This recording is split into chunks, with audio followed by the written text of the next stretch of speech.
New York, a city to follow your dreams of fame and fortune or to relive your favourite TV show. It's a city of many stories, past, present and future. Hi, my name is Catherine. Let's go beyond the skyscrapers and discover 4 books that will take you on a tour of this ever-changing city. First up is Let the Great World Spin by Colin McCann. The book opens with a daredevil walking on a tightrope between the tops of the Twin Towers, the tallest buildings in New York at the time. This really happened in 1974. Crowds look up in amazement and the police scurry around trying to figure out what to do. All of New York is mesmerised and the stage is set to delve into the lives of everyday New Yorkers, be they crossing into Manhattan to work, walking through Central Park or dodging yellow taxis in the traffic. The book is a set of interconnecting stories. We meet a judge who lives uptown and works downtown, and a man looking for his brother that is hooked on drugs. The group of mothers who meet to share their grief over lost sons from the Vietnam War was the story that affected me the most.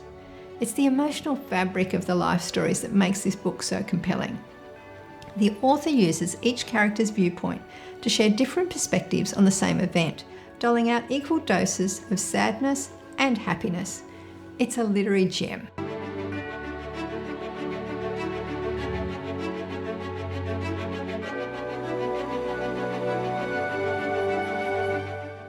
Book 2, From Notting Hill to New York, Actually by Ali McNamara. Our leading lady is Scarlett, who is addicted to movies and heading to New York on holiday. Like any good tourist, she has lots of fun checking out the Statue of Liberty, pretending to be Audrey Hepburn at the front of Tiffany's and dashing through Grand Central Station. Scarlett is a confident and likeable lass, easily making friends everywhere she goes. However, she keeps getting drawn to one new friend in particular, Jamie. She volunteers to help Jamie in his quest to find the parent he never knew. But why is she so attracted to him when she is already happily in love with Sean? Well, you will need to read the book to find out. This is book 2 in the series of Scarlett's adventures. All are joyful and carefree. Book 1 is set in Notting Hill, London, and book 3 traverses between London and New York.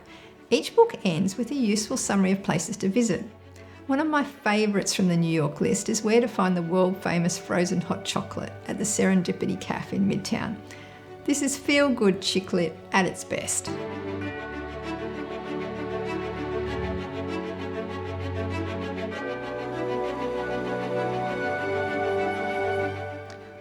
Book 3 is Here is New York by Elwyn White. Written in a heatwave in 1948, the author takes us on a tour of his New York and what has changed over the years. We visit new buildings, old buildings, busy streets, musical halls, museums and more. This short story is an insider's glimpse into how the city existed in his time. We get running commentary on diverse topics, from where Hemingway punched a critic in the nose to how St. Patrick's Day is the only day that unites all New Yorkers. By the end of the book, I'm not sure if the author likes or loathes New York, but it definitely is part of his DNA. I discovered this book at one of New York's iconic hotels, the Plaza. It was in the gift shop, amongst the fluffy bathrobes and pink Eloise toys. At the checkout, the salesperson decided to treat me to the 5-star experience and used layers of Plaza tissue paper, gold ribbon and a gold embossed bag for my purchase. It was an unexpected and memorable moment.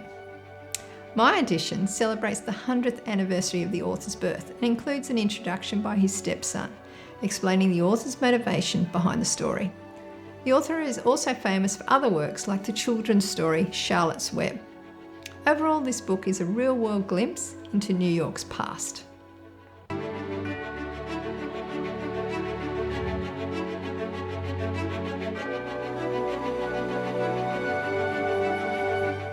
Book 4 is Dash and Lily's Book of Dares by Rachel Cohn and David Levitan.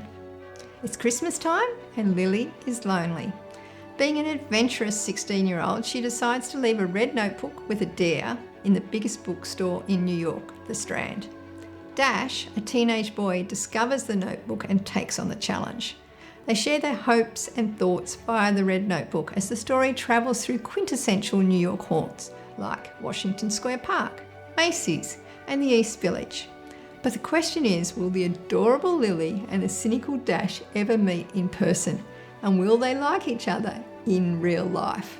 Overall, this book is an enjoyable teenage romp that also delves a bit deeper into how we develop as humans through our relationships with family and friends. There is a host of likeable characters, including Lily's overprotective grandfather and her lazy brother. I really liked how the viewpoint of the book changes between Dash and Lily. The chapters by Dash are written by the male author and Lily by the female, which gives the book an authentic voice.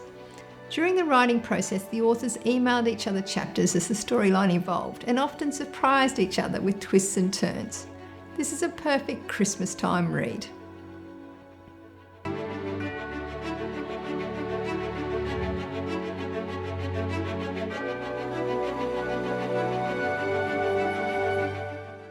And that's just 4 of many books set in New York, one of the most coveted cities in the world.